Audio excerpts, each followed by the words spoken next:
ने अपनी माया से अग्नि प्रकट की और उसमें प्रहलाद को डाल दिया।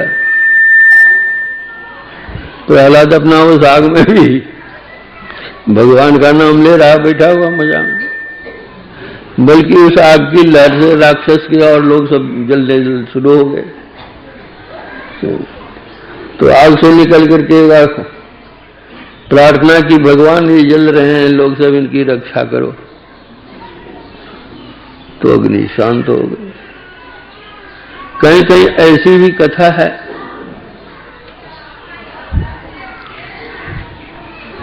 कि हिरण्यकश्यप की बहन थी जिसका नाम होलिका था। उसको वरदान था कि वो अग्नि में जलेगी नहीं। तो जब अग्नि प्रकट हुई तो अपनी गोद में लेकर के होलिका चली गई प्रहलाद को आग में कि प्रहलाद तो जल जाएगा, मैं तो जलूंगी नहीं, वरदान है। लेकिन भगवान के भक्त को भले कोई सता ले, लेकिन एक दिन वो ऐसा सताया जाता है कि कहा ही नहीं जाएगी। वह होलिका ही जल करके समाप्त हो गई, प्रहलाद सुरक्षित रहा। इसलिए होली पर्व पर होलिका दाह लोग करते हैं। और आपस में कितने लोग उस तरह की बात भी करते हैं, गाली गलौज भी करते हैं। मतलब गाली गलौज का मतलब यह कि होलिका को गाली दी जाती है कि ऐसी नारी थी, इस तरह की थी, भले मर गई, ऐसी थी वैसी थी, उसके नाम पर लोग गाली देते हैं। लोग आपस में ही उस तरह की बात करते हैं, व्यवहार करते हैं, लेकिन उस तरह आपस की बातें वो तो होलिका के नाम पर लोग गाली देते हैं।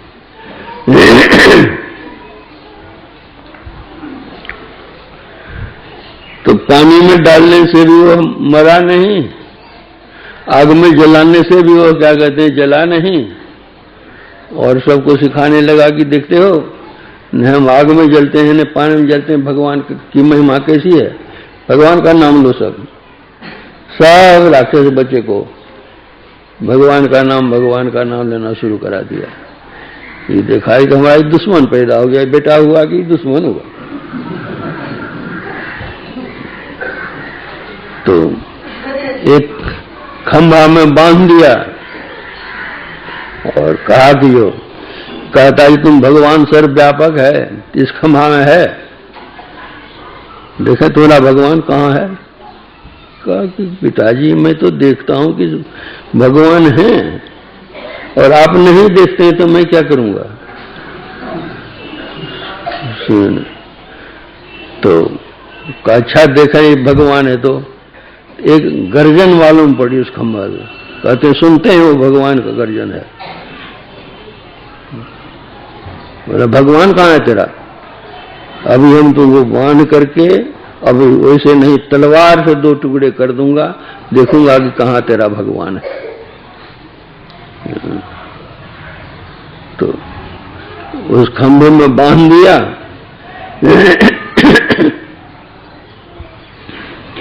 और कहा है भगवान इसमें, कहा हाँ जरूर है। तो कहीं कहीं तो लिखा है कि प्रहलाद पर जो तलवार का वार किया तो वह प्रहलाद को नहीं लग करके खंभा में लगा और खंभा से नरसिंह निकल आए। वह कहीं है कि लात मारी खंभा में, जब भगवान ने देखे तेरा भगवान, तो लात मारने से ही खंभा टूटा और उसे निकले नरसिंह भगवान। मतलब उनकी जो आकृति थी, नीचे तो नर की आकृति थी और ऊपर सिंह की आकृति थी। तो न नर है न वो सिंह है न जानवर है। तो कहा कि हमारी मृत्यु न बाहर हो न भीतर हो, तो चौखट पर ले गया उसको उसी के घर में। चौखट पर जाकर के भगवान बैठे और कहा कि वो हमारी मृत्यु न दिन में हो न रात में हो। तो जिस समय सूर्यास्त होता है अभी सूर्य की लाली रहती है, रात हुई नहीं है, न वह दिन है न रात है। कहते हैं गधा बेला गधा बेला गधा बेला है। तो वही समय था, न दिन था न रात थी। कहा न जमीन में मरे न आसमान में मरे। तो नरसिंह भगवान अपनी गोद में ले लिया।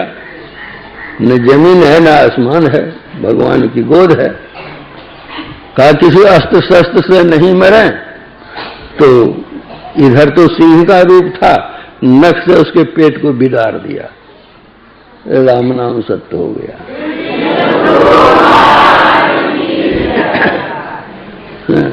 यही होली पर्व का है। यह तो एक पौराणिक कथा है। यह कथा बतलाती है कि जो भक्त हो उनको सताओ नहीं तो स्वयं सताए जाओगे। वह भक्त तो कुछ करेगा नहीं, लेकिन जिसका वह भक्त है वह सब कुछ तुम्हारा कर देगा।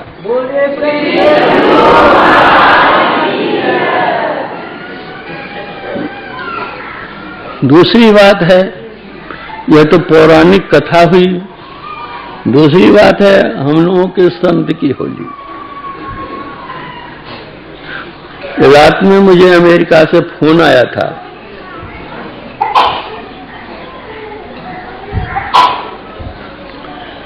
कि यह होली पर्व है, इस होली पर्व पर मैं आपसे आशीर्वाद मांगता हूं। ठीक है, आशीर्वाद है, प्यार है, सब परिवार प्रसन्न रहिए।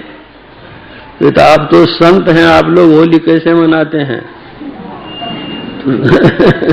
तो मैंने कहा कि एक संत हुए तुलसी साहब। तो तुलसी साहब ने कहा कि खेलो री हृदय हरि होरी। ये बाहर में होली नहीं, अपने भीतर में होली खेलो। तल में पल सुरति बहोरी। जो सूरत संसार में फैली हुई है, बिखरी हुई है, उस सूरत को समेट करके भगवत भजन करो, यही होली होगी। रंग एक दूसरे पर छिड़कते हैं, तो वहां रंग क्या है, गुलाल क्या है? तो कहते हैं आस अभी गुलाल गुनन की।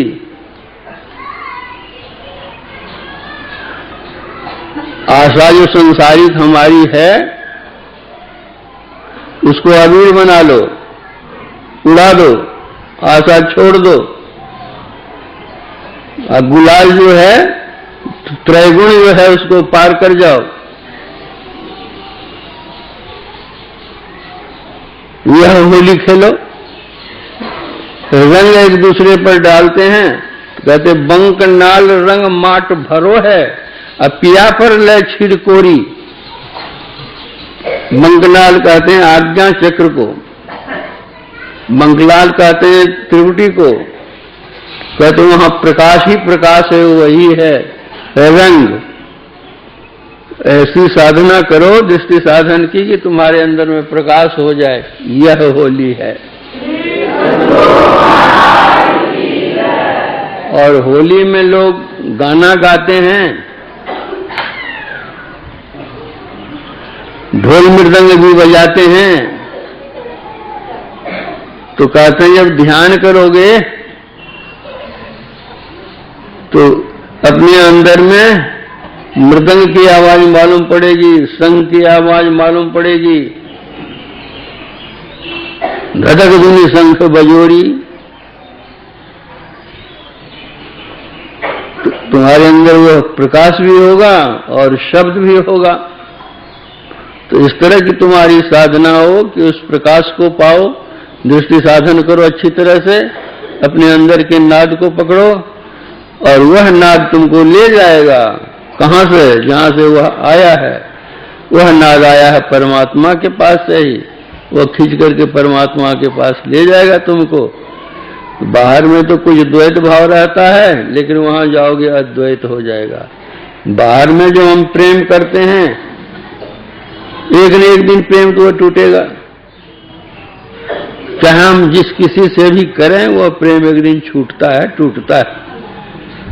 मिलन जिससे हम करते हैं एक न एक दिन विचरण होता है, किंतु परमात्मा से एक दिन मिलन हो जाने के बाद, एक बार भी मिलन हो जाने के बाद, एक क्षण के लिए भी मिलन हो जाने के बाद फिर वह मिलन कभी विचरण नहीं होता।